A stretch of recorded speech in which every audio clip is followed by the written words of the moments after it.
welcome back to the Jim Lowenstern Radio Talk Show. I'm Jim Lowenstern. I'm here at home on the radio on Sunday afternoons, 4 to 5.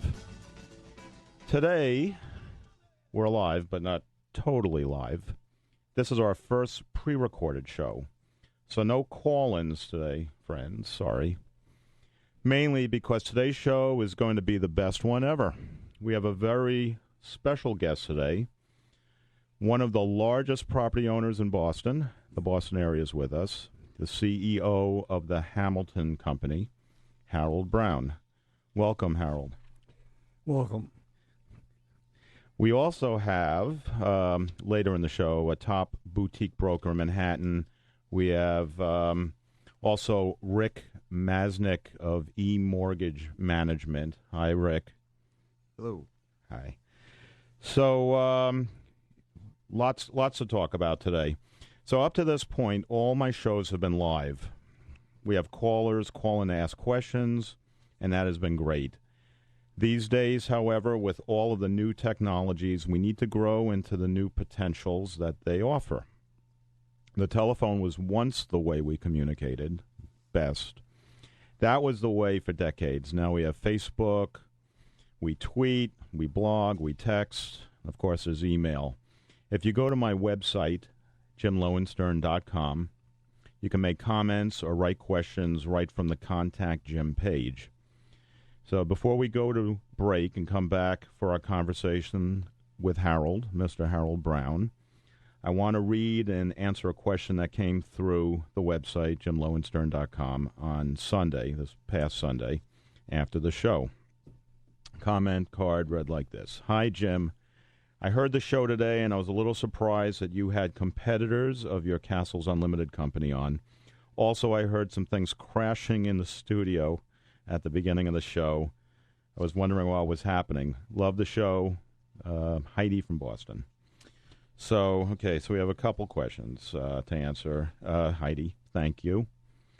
First off, I wish to say that even though I am an owner-broker of a brokerage company, I'm also the publisher of a magazine, Castles Magazine, and a radio talk show host, obviously, this radio show. So those jobs make it necessary so that I'm not totally just promoting my listers, my listings, my brokers, my company. With castlesmag.com, I market properties around the world and refer business to brokers everywhere.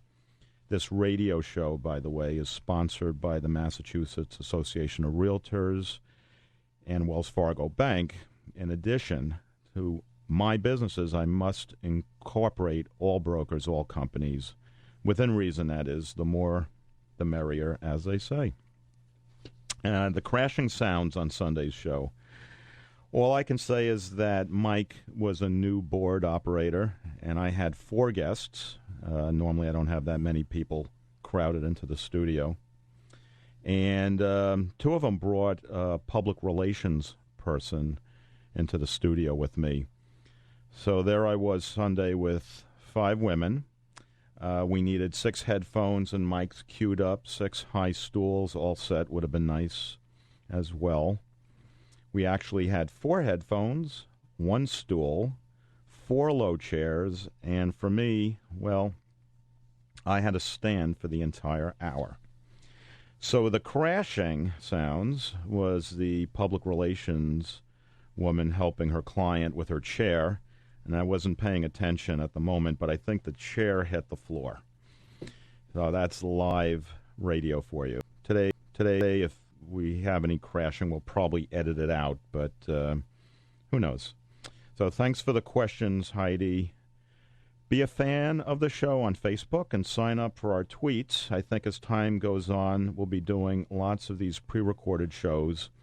So get ready to tweet me while I pre-record, okay? Okay. We'll be right back with Harold Brown. Write me your questions at jimlowenstern.com and listen to all of our past shows there as well.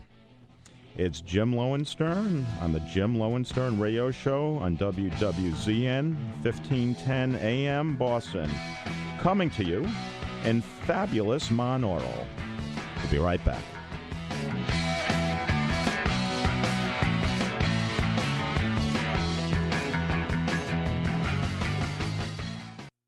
You look and you look through neighborhood after neighborhood. You go up and down streets, into cul-de-sacs, and around every bend.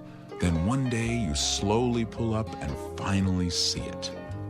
Your house. At Wells Fargo, we're with you when you're ready to find the house. In fact, we're with you in every stage of home ownership, from planning to purchasing to well after you own your home. Our free preferred payment plan service is a great example. You can automatically tie your payment schedule to your paydays. It's convenient and completely free. The program may even help you pay off your mortgage faster. Let us help you find the mortgage that fits your needs. Talk with a Wells Fargo home mortgage consultant today. We're ready to help and answer all your mortgage questions. Wells Fargo. Together we'll go far. Wells Fargo Home Mortgage is a division of Wells Fargo Bank N.A., equal housing lender. For more information, please contact your local Wells Fargo home mortgage consultant, Jason Bonarigo, at 617-363-4617. When you are searching for a new home, you want to be working with a realtor with years of experience, a professional with intimate knowledge of the communities that you are considering moving to, and someone who really wants to represent you as a buyer in what is probably the largest investment you'll ever make in your lifetime. Please visit us at castlesunlimited.com or call us anytime at 800-967-3561. Start your search anytime 24/7 at castlesunlimited.com, and a Castles Unlimited Realtor will get back to you just as fast as possible. Castles Unlimited Realtors, expert advice and quick, informative information on all the listings, not only your local market, but information on properties for sale or rent anywhere in the world. Your Castles Unlimited Realtor is always there to help you with your next move, your next purchase, your next home, or commercial property sale. CastlesUnlimited.com and 800-967-3561. Find your way home with your favorite Castles Unlimited Realtor.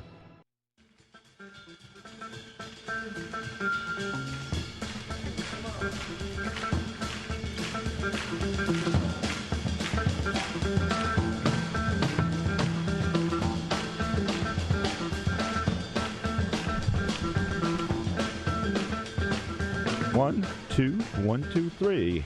You are back listening to the Jim Lowenstern Radio Talk Show. And I've got I've got three guests in the studio right now.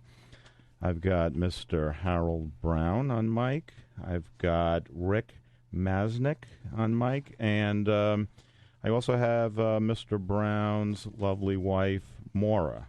Hi, Maura. We want to welcome you to the show as well. Hello. Hi.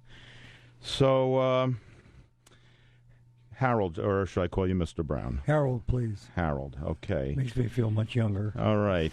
It's only an hour show, and I have a gazillion questions for you. I've been in real estate for 3 decades now. It's hard to say 30 years, so I'll say 3 decades. Before I was in real estate, I actually remember looking at apartments, and I'm pretty sure it was with your company. There's a big office on Com Ave. Could that have been there 30 years ago?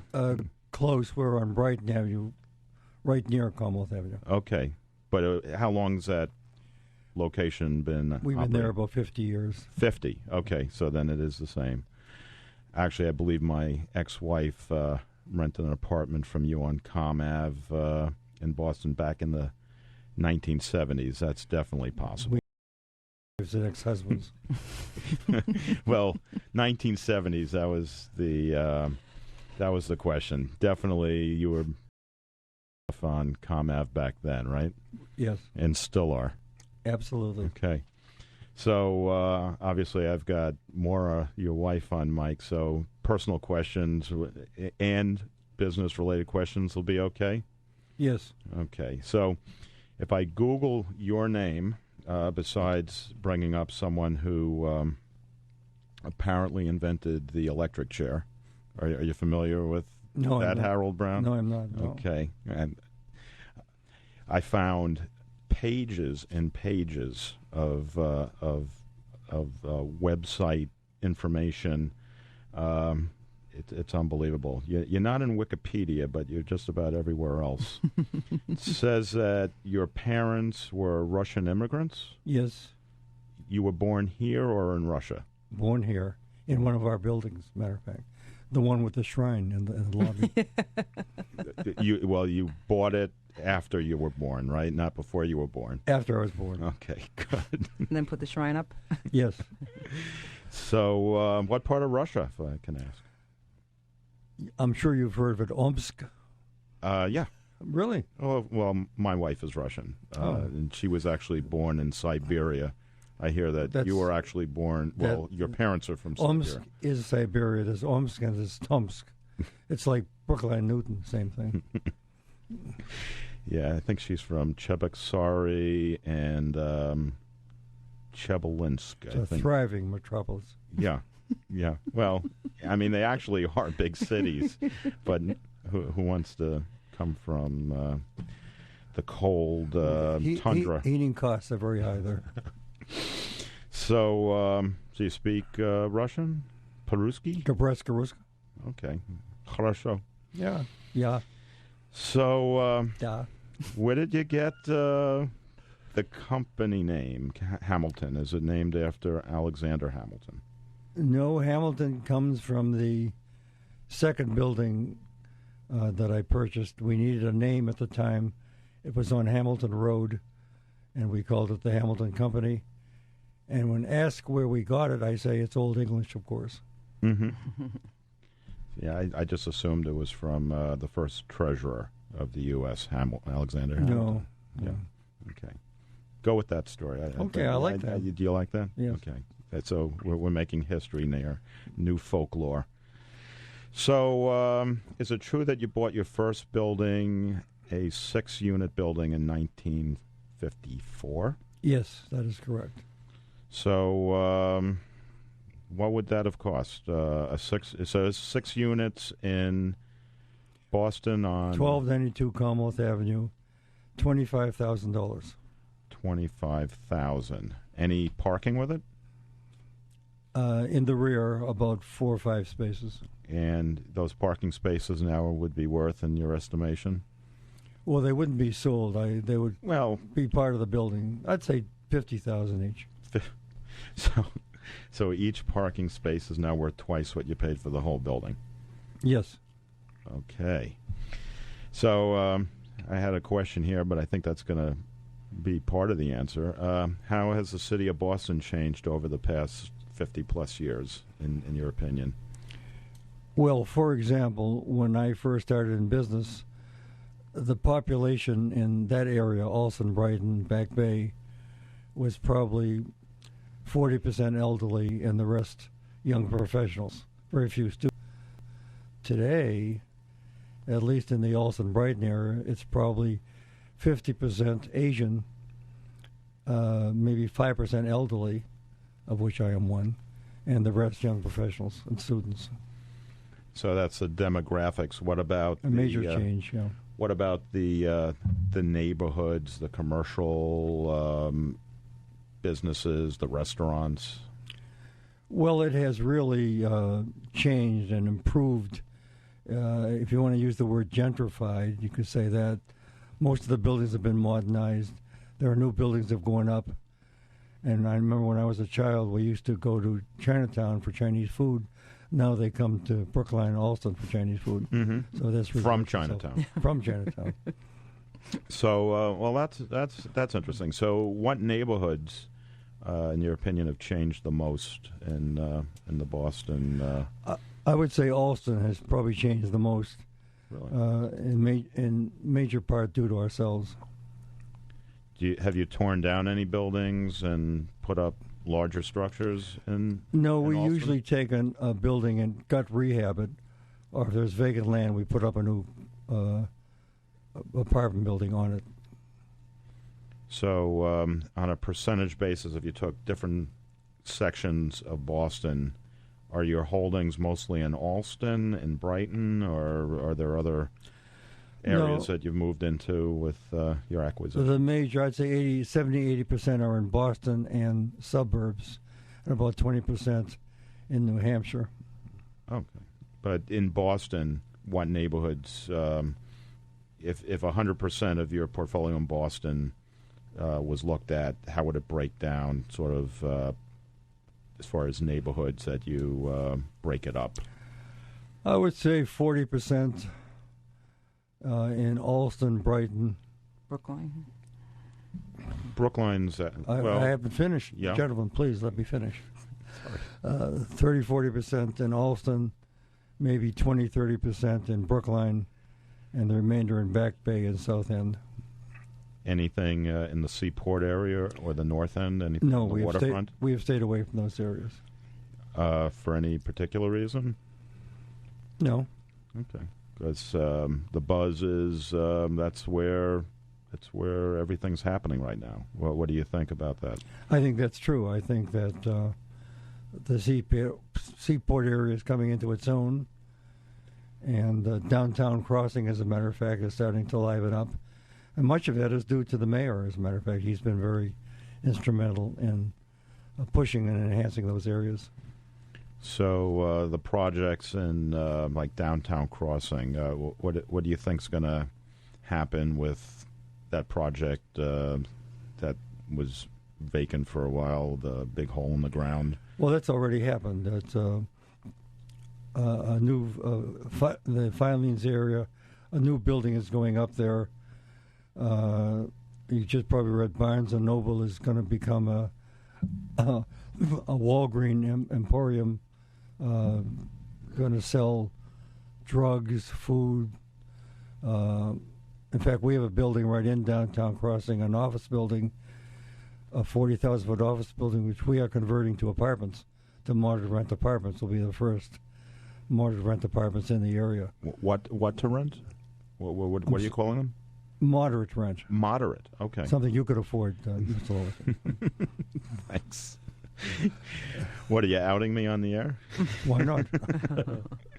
So Harold, what is it about Boston that you love the most? Well, I've traveled a great deal. I was in the service in World War II and in Korea. I've traveled all over the world. At one time, I handled sales for a national company. And of all the places I've seen, I think Boston is far and above the best. It has everything. It has winter, summer resorts, summer resorts. It has entertainment. It has hospitals, colleges. I mean, I can't imagine what more you could ask for. We don't understand why you would travel anywhere. Frank Moore and I have a condo in Scituate, which is within an hour. Yeah, I was home. going to ask you about your travels worldwide, and I found out that online that you thought no one ever had to travel past Scituate because it was like, I don't know, the French Riviera. Well, you probably don't know that I am the oldest living sea mosser from Scituate. Okay, explain. What's a I was sea hoping- mosser? I was hoping you would say. I read about sea mossing in one of the articles about you, but I honestly have no idea what it is. In World War II, most of the sea moss came from Ireland. It has iodine in it. It was used for medicinals and explosives. And in World War II, when the coast was blockaded, the only other place that grew sea moss was Scituate and Nova Scotia. And so the price in Scituate of sea moss skyrocketed from nothing to like 2 cents a pound to 20 cents cured. And what do people do with sea moss? we would collect it off the rocks, bundle it, and sell it, and it would use for munitions and for pharmaceuticals. Oh, interesting. So how does it go from being basically seaweed to gunpowder? Well, they pulverize it and they have iodine. It has iodine. And you collected it? We collected it. That was what you did. Okay. So you bought a building in Scituate, I understand. Recently, right. Guess you want to know what the name of the building is? Sure. The sea moss building? The Mar-a-Lago. Mar-a-Lago. Yeah. Serious? Yeah, absolutely. Yeah. Okay, because my background, I started in real estate in Palm Beach, Florida. Oh. So Mar-a-Lago, actually, when I was down there, was on the market. and the Donald bought it. Right. So that's where that. So really, so the sign says Memora. Yeah. Well, this building is right on the main street. Yeah. It says Mar-a-Lago. Okay. Very nice. Okay. So we're going to have a short break. We're going to come back, and Harold and Maura, and we're going to get Rick involved in the conversation at some point. I absolutely promise you, Rick. This is the Jim Lowenstern Radio Talk Show, 1510 a.m., Boston, revolutionboston.com.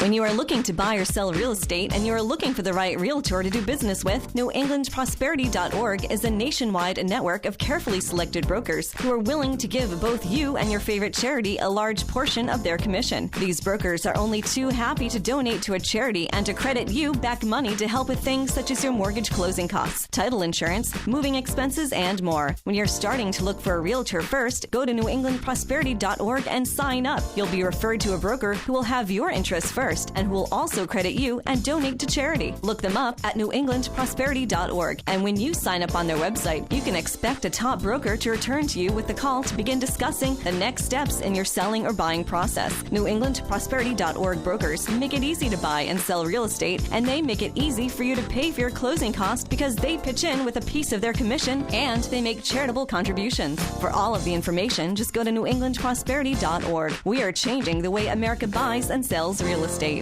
Castles Magazine, an in-print and online magazine and database of exceptional properties, is available to you 24/7 at castlesmag.com. Considered by Google to be the online authority of luxury real estate, castlesmag.com is the best way to search for properties anywhere in the world when you are looking for your dream home. To help you with your search. Castles Magazine and castlesmag.com. One in print and one online. And always at your service. Not just opening doors, opening the doors that you dream of.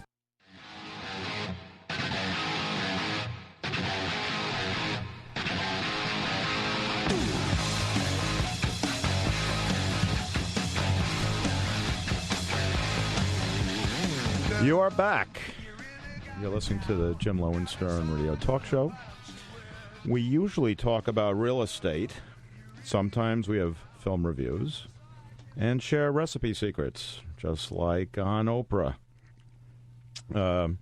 This week I added some new content on my website. I started a new WordPress blog for the Property of the Week. And this week's home is in Newton Center at a new townhouse development called The Terraces. Harold, did you build the Terraces? No, we did not. Okay, I didn't think so. Northland comes to mind. Right. They're a competitor, do you consider? No, they're in a different market than we are. Okay, all right. So we can speak highly of them. Okay, good. Okay, we'll come back to that subject. Great. Okay, so this listing is special because it's one of the few units with a usable walkout area in the rear, and the lot south-facing with views and privacy. It's at 287 Langley Road. It's 4 bedrooms, 3.5 baths with 3 gas fireplaces and a 2-car garage. It's only 4 years old, and it's walking distance to the malls in Chestnut Hill and the shops and T-Stop in Newton Center. And Harold, I'm pretty sure you built in Chestnut Hill, right? That whole big complex over on Hammond? We're not involved. That's not yours. Okay, I'm wrong again. The price is $1,275,000, and it's the only unit on the market there currently. So if you're interested in a unit at the Terraces, you got to call me. Check it out on the website. I got floor plans and a virtual tour. It's all there. So I've got Harold Brown and Maura, his wife, and I've got Rick Masnick here. He's going to talk about mortgages in a moment. So Maura, this is your first time on radio, right? Yes, it is. And why don't we just start? We'll get right to personal questions with you. How did you meet Harold? On the tennis court. And how did that happen?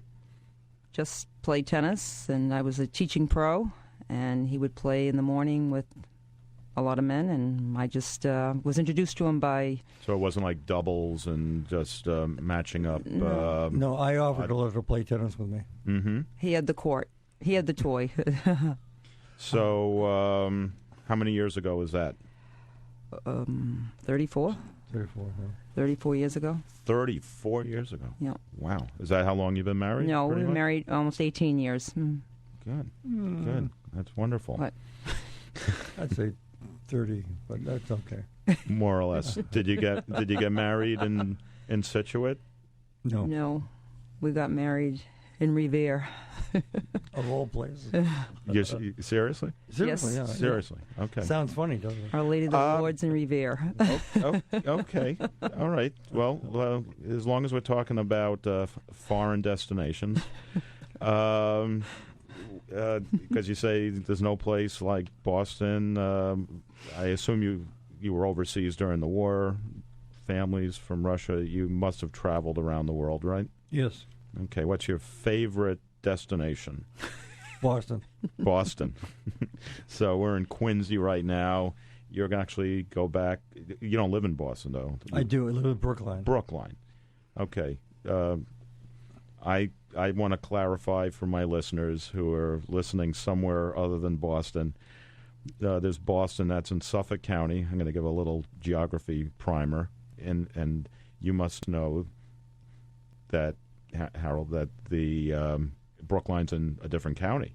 Yes. Okay, so technically speaking, I know if you go around the world and people say where you're from, if you said Brookline, they wouldn't know where it was necessarily, but you say Boston, that's... No, we say Brookline, Boston. It's a suburb of Brookline. Okay, and so Newton would be part of Boston, too. Right. Okay, all right, that's good. So, you guys still play tennis? Not really. I have a little injury, and he had a little injury, so we don't. Okay. So, Harold, how many properties you own outside? Well, you said New Hampshire. Are there any other states that you own property in? No, we did at one time own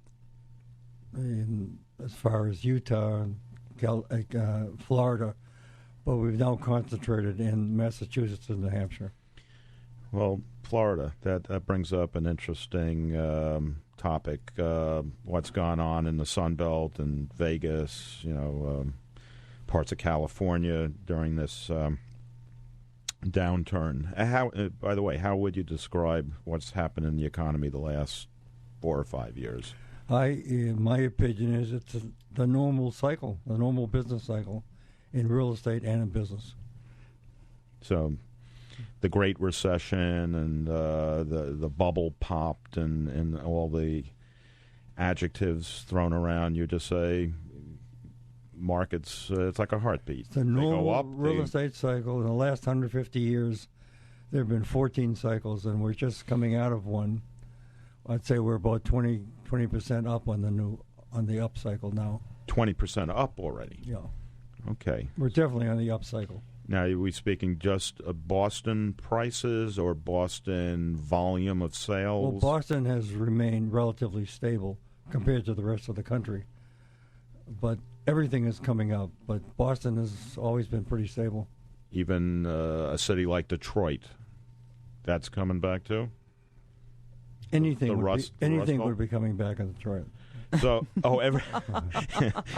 so I happen to pick the one town that will never come back. Flint, Michigan will be up.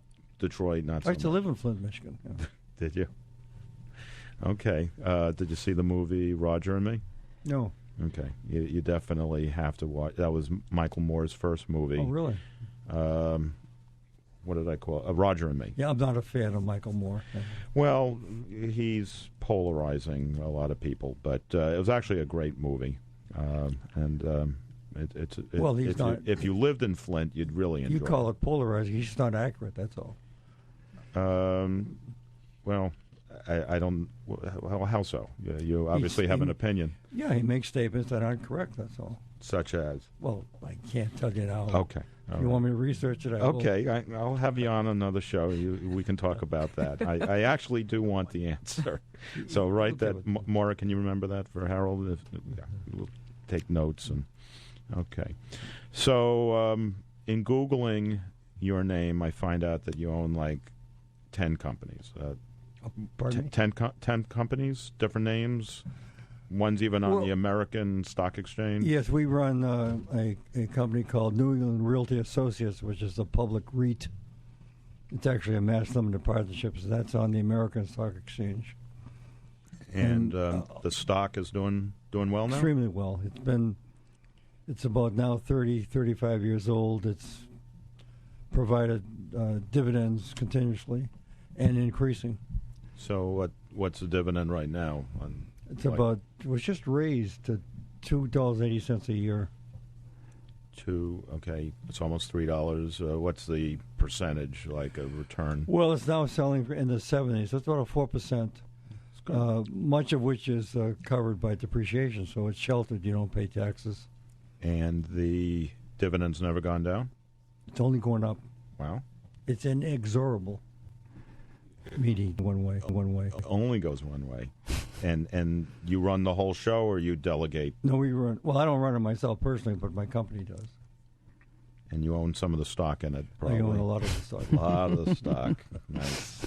You sell more stock, or is it just traded what's already been out there? It's very hard to buy. We just split it 3-for-1 because it's in such demand. It's hard to buy. So we split it 3-for-1. So shouldn't you do like a new release of stock, or it doesn't work like that? We did. You mean announce that they were? Can you do that with a REIT? We can't. I'm not even sure. We're a mass limited partnership. We cannot increase the number of shares. Okay. Then you want to get into the technical difference? Absolutely. Well, on a REIT, you have to give 75% of your earnings to the shareholders.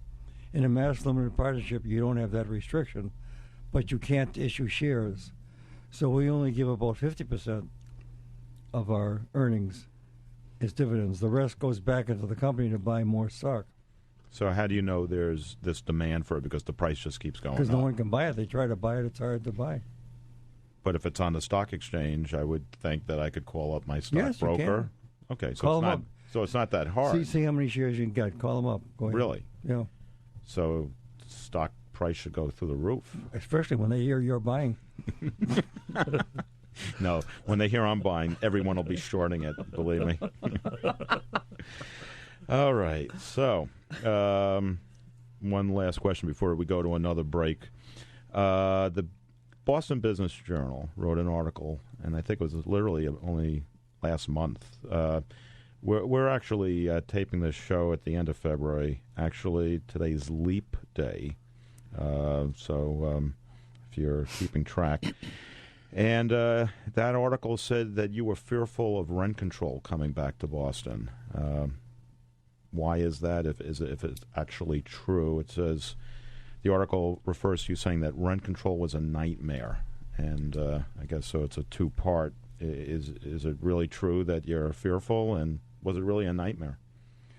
Well, it was a nightmare because rent control, wherever it has been, has not produced more housing, and has been the cause of the deterioration of housing everywhere. It just hasn't worked. In fact, I think they're about to eliminate rent control in New York. But in Boston, you never know. You could get people yelling for it and screaming for it. Although it would be very hard to reinstitute because it's been a state law. It's been eliminated. All right. I'm going to come back from a break shortly. This is the Jim Lowenstern Radio Talk Show. It is 15:10 a.m. in Boston, revolutionboston.com. You can also check us out at jimlowenstern.com. Be right back.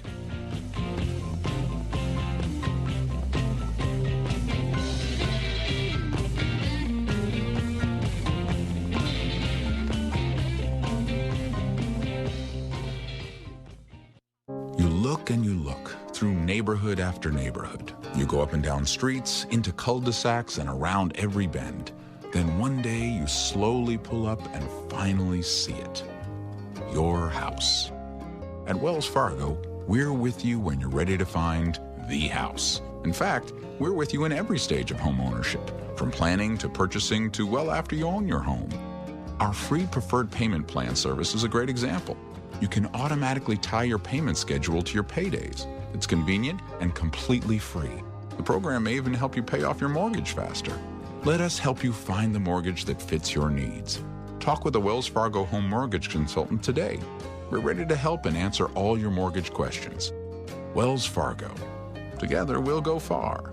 Wells Fargo Home Mortgage is a division of Wells Fargo Bank, N.A., equal housing lender. For more information, please contact your local Wells Fargo mortgage consultant, Jason Rigo, at 617-363-4617. When you are looking to buy or sell real estate and you are looking for the right realtor to do business with, NewEnglandProsperity.org is a nationwide network of carefully selected brokers who are willing to give both you and your favorite charity a large portion of their commission. These brokers are only too happy to donate to a charity and to credit you back money to help with things such as your mortgage closing costs, title insurance, moving expenses, and more. When you're starting to look for a realtor first, go to NewEnglandProsperity.org and sign up. You'll be referred to a broker who will have your interests first and who will also credit you and donate to charity. Look them up at NewEnglandProsperity.org. And when you sign up on their website, you can expect a top broker to return to you with the call to begin discussing the next steps in your selling or buying process. NewEnglandProsperity.org brokers make it easy to buy and sell real estate, and they make it easy for you to pay for your closing costs because they pitch in with a piece of their commission and they make charitable contributions. For all of the information, just go to NewEnglandProsperity.org. We are changing the way America buys and sells real estate.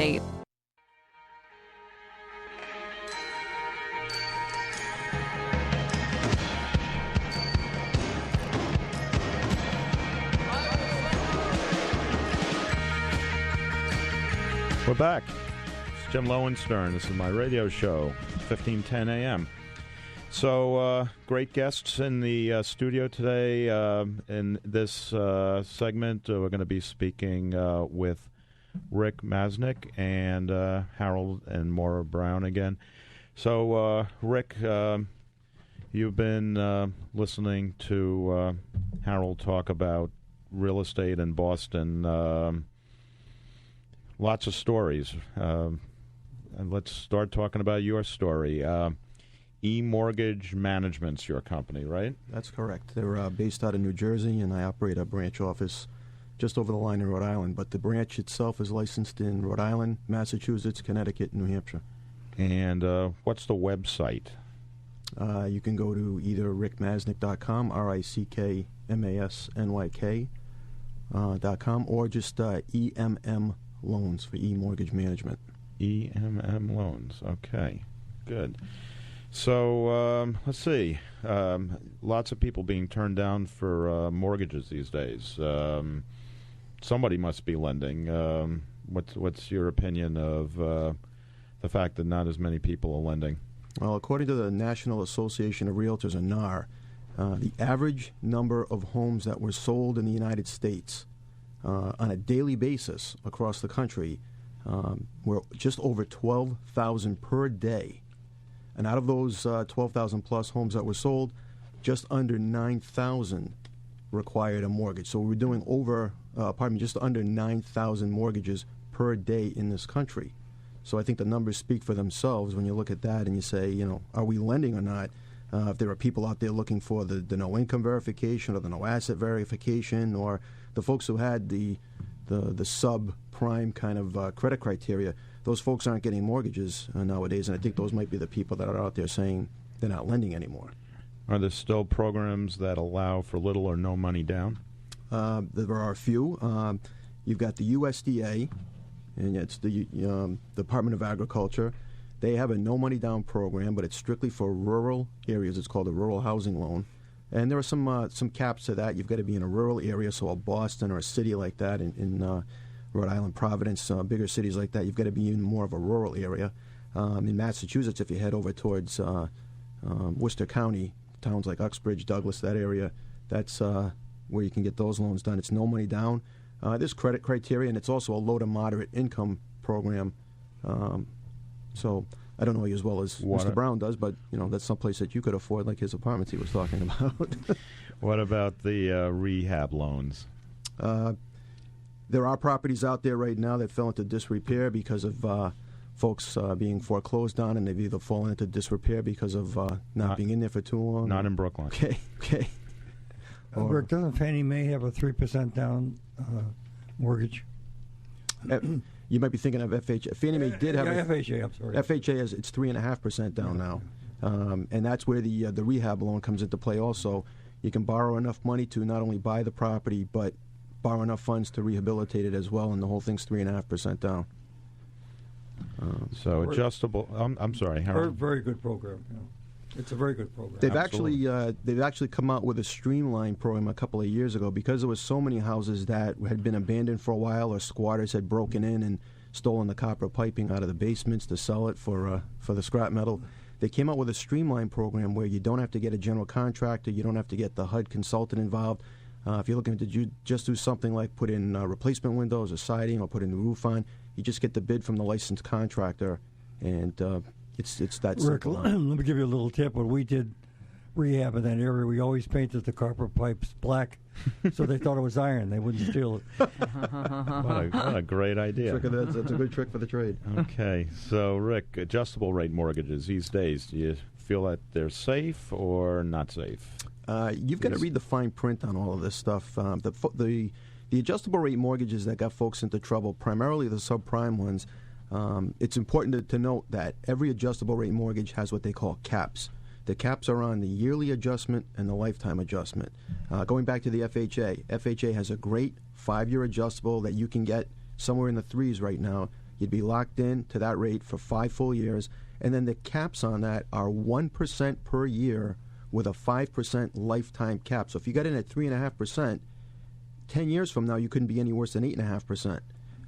The adjustable rate programs that got folks into trouble were the ones that had something like a 6.26 cap, where you had a 2% yearly cap, 6% lifetime cap, but that first 6 was the actual adjustment that could happen on the first adjustment, and that's where people got caught. Well, they also gave them to the people that had no income.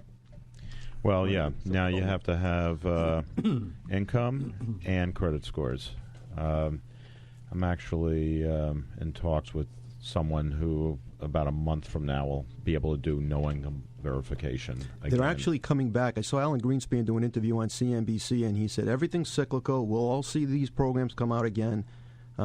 Maybe not within the next couple of years, but in our lifetime, we'll see them across the board again. I think every mortgage program that was out there was, I call them a gun.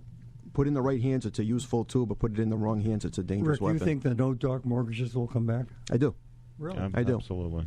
I've been doing this for 21 years, and when no income or stated income loans first came out, you had to have money in the bank. You had to verify the assets, because if you said you're making $10,000 a month at your job as a pizza shop owner, but you've got $200 in the bank, you're either lying about your income or you're frivolous with your money, and either way, we're not going to do the loan. So I think if we get back to a routine where you've got someone who's what we call pizza shop owners, self-employed people with tax returns as big as encyclopedias. The younger listeners won't know what an encyclopedia is, but you've got to be able to save some of that paperwork, but you've got to back it up with some compensating factors, and the assets will prove that. Interesting. All right, so one final question, Rick. So someone's getting pre-approved for a home. What steps would you suggest for them? Well, the first thing you want to do is just speak to a mortgage professional, get the pre-approval done, and the benefit to doing that is, case in point, I had a borrower this weekend who was buying over in the Worcester County area, and they found a home that they liked. They wanted to put an offer in on it. The house was listed for $389. They wanted to go in and offer $360. I had them pre-approved to $400. What we did was we provided a letter for the realtors that said that they were pre-approved for the $360 that they were inquiring about, and it went back and forth with an offer and counteroffer kind of battle that went on to the point that they got the place for $377. Now, they could have afforded the $389, but we never tipped our hand. We just kept going back and forth. So the benefit to working with a mortgage professional and getting the pre-approval is you've got the power in the negotiation to get the house at a better price than might be listed at. Absolutely. You're absolutely right. And we're talking about cycles of business also, and cycles in the mortgage industry. And Harold, you brought up something about the cycles going way back into the 1930s. The cycle really took the wind out of the sails of the real estate market. These days, you're saying that, well, you were quoted saying that the market bottomed out in 2008. Right. But in fairness, that was in 2010 that you said that. Well, it's never at one instant. Yeah, time. of course. No one actually said, oh, ring the bell, this is the bottom. But back in the 30s, it took almost, 18, 20 years for the market really to make any sizable positive upward swing. Do you think it's going to be sort of flat for a while? No. I have a graph which I prepared, which I've been giving talks on the real estate cycle, and it's what we call an ascending sinusoidal, you know what that is, up and down. Okay. Asymptotic curve. Goes like this. Like a sine goes wave. down and goes up, but every time it goes down, it's higher than the last bottom, and every time it goes up, it's higher than the previous. Oh, really? So the and frequency. That's what the figures show. The and that's wave what is it getting larger as it goes up. And it approaches infinity, but it never quite reaches there. Well. And I say we're about 20% up. And if I may quote you, Rick, if what you say is true, that you think no dark mortgages will come back, that could be one of the many reasons why it goes back down again, and maybe. Or why it goes much higher before it goes back down again. Right, exactly. So you understand? I actually do. I know you're shocked. I am a little. I can actually envision the chart that you're talking about. But so the other question is, when you're doing this chart, and I have to let the listeners know that you went to MIT. Thank you. That probably helps. That's where I learned the word asymptotic. Yeah, and it helps give sort of a framework of how your mind works a little bit, because not everyone goes to MIT. I went to Tufts and Brandeis. I would not have even dreamed. I was an engineer. You ever heard of Boston College? Engineering school at Tufts, but you were an engineering school at MIT, right? So when you're doing all these charts and graphs, are you adjusting for inflation? I don't know, Republican administrations? Are there adjustments in there where the value of the dollar is actually shifting around? There are no adjustments.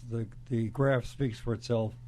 The graph includes all these adjustments, administrations, political motives, no dark mortgages, oversupply. Because that property you bought, well, that's another question. That property you bought in 54 in Boston, right. that was bought for, let's see, $1,292 ComAv for $25,000. $25,000. So obviously the price. Well, what do you price it at now? Do you think? What do you think it's worth? 6 units, 4 parking spaces. Well, do you when base it was 6 units, I had subdivided it into 15 units. We subdivided the large apartments to big ones to twice, and put 3 in the basement, which we call garden apartments. So it became a 15-unit building. And then we refinanced that to pay for the cost of rehabilitation. So it's a legal 15 now. It's a legal 15. So it's probably 15 condos. It is worth today probably $2 million. More? Oh no, it's only 15 units. Okay, I don't know. I sell units in Alston. What did you say? I'm sorry. What did you say? It's 3. Okay, I don't know how big or how many bedrooms in each, but I said $2 million. It's $3 million.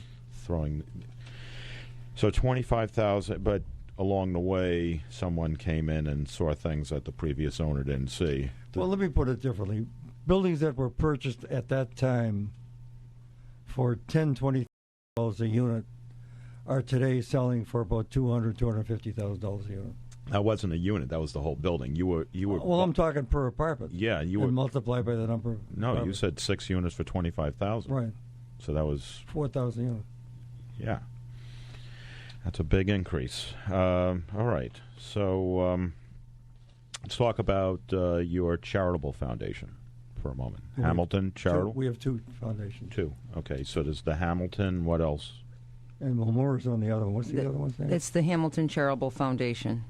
And then there's the Harold and Mara Brown charitable foundation. Yeah, the two foundations. How long have they existed? Well, the first one has been in existence for about 25 years. That's the Hamilton, the Harold Brown been for about 25 years. Right. The new one was created last January 1st, 2010. I'm sorry, 2011. Correct. Was correct. Last January. This new one was created. It's a little larger. It's much bigger. This much bigger. New one is much bigger. And the foundations are donating to what types of Well, the parameters groups? are to mainly in the area in which we operate, medical research, scholarships, community things. Kids. Kids like the West End House. West End, Cradles for Crayons. Fundraising. Anything to do with, helping kids out in our area. We focus on the Allston, Brighton, Massachusetts area and jobs for kids in the summer. So, was there a statue in Brookline that I read about? Oh, yes. Well, that's nothing to do with the Charitable Foundation. I did that on my own. That's in Coolidge Corner, a spire that goes up to the sky. And looks very nice. It made the whole Coolidge Corner area look much better. Where is that exactly? Right in Coolidge Corner. on the corner of Beacon and Harvard Street. Oh, It's a beautiful stainless steel Right in the corner. spire. I know that it was like the SS Pierce Across building? the street from the SS Pierce building. Yeah. Diagonally across? Yeah. So that was the bank building? Right. Or is the bank building? No. It will be. Capital One is moving in underneath it. Okay. But, no, it's an AT&T store there now, but it's a bank building going in. The bank is across the street. Southwest corner. And underneath the spire is some memorial. The 100 years from now, they'll open it up. Oh, But nice. the history of Brookline, my photograph. So, what words would you? What words of advice would you give a startup nonprofit? Startup nonprofit? Well, aren't charitable foundations and nonprofits sort of similar? Yeah, it is a nonprofit. Right? Yeah. It's what they call a 501c3. Well, we reach out to the community more, and the rest of there are 3 trustees. They reach out to people that need money for worthwhile causes. Do you reach out to people to donate money to? Yeah, we do. We just make sure the organizations we give to that it's not all the money's going to the executive part, the administration part. Mm-hmm. We clearly like to see organizations that the smallest amount is for administrative work. So it goes right to these different colleges, like the Brookline Senior Center. That's a big one of ours. The Brookline Foundation. Yeah. The West End House, which is in Allston, which is one of our favorites. Okay, nice. All right, we'll be right back. This is the Jim Lowenstern Radio Talk Show, 1510 a.m., and it'll be our last segment for this show. Come right back. It was a beautiful day, sun beat down, I had the radio on, I was driving. When buying or selling a home, always be sure to use a local realtor who has the knowledge and experience to help you get the most from this market. Properly pricing your home is vitally important. Realtors value properties every day. They understand how best to show a home and can help enhance the saleability and sale price of your home. This message is brought to you by the over 19,000 realtor members in Massachusetts. Contact a local realtor today. Good luck in the search for your perfect home. When you are searching for a new home, you want to be working with a realtor with years of experience, a professional with intimate knowledge of the communities that you are considering moving to, and someone who really wants to represent you as a buyer in what is probably the largest investment you'll ever make in your lifetime. Please visit us at castlesunlimited.com or call us anytime at 800-967-3561. Start your search anytime 24/7 at castlesunlimited.com, and a Castles Unlimited Realtor will get back to you just as fast as possible. Castles Unlimited Realtors, expert advice and quick, informative information on all the listings, not only your local market, but information on properties for sale or rent anywhere in the world. Your Castles Unlimited Realtor is always there to help you with your next move, your next purchase, your next home, or commercial property sale. CastlesUnlimited.com and 800-967-3561. Find your way home with your favorite Castles Unlimited realtor.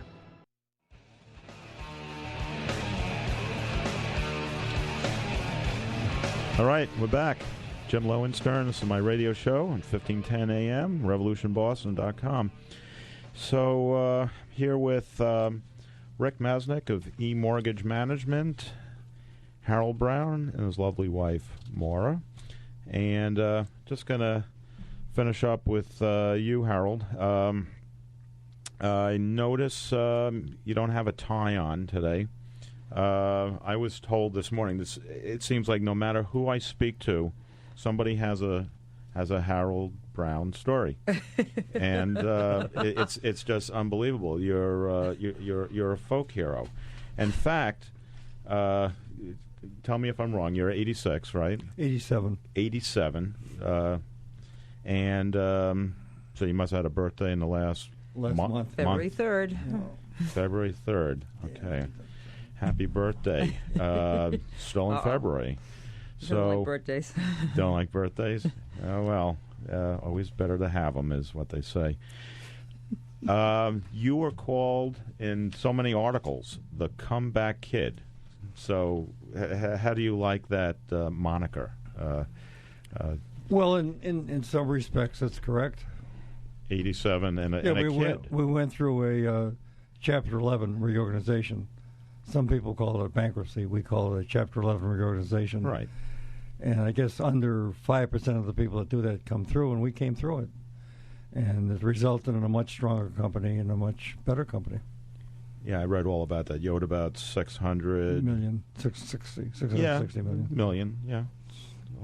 Yeah, it's a round number. Are you worried about my rent check? and yeah, she pays rent. You got it. You got it down about 100 million. No, we actually paid most of it back, but some of the banks wanted to get paid off early. They took a discount, but all the smaller people were paid back 100%. Wonderful. It was very successful. So today's folklore story had to do with the fact that you never wear a tie.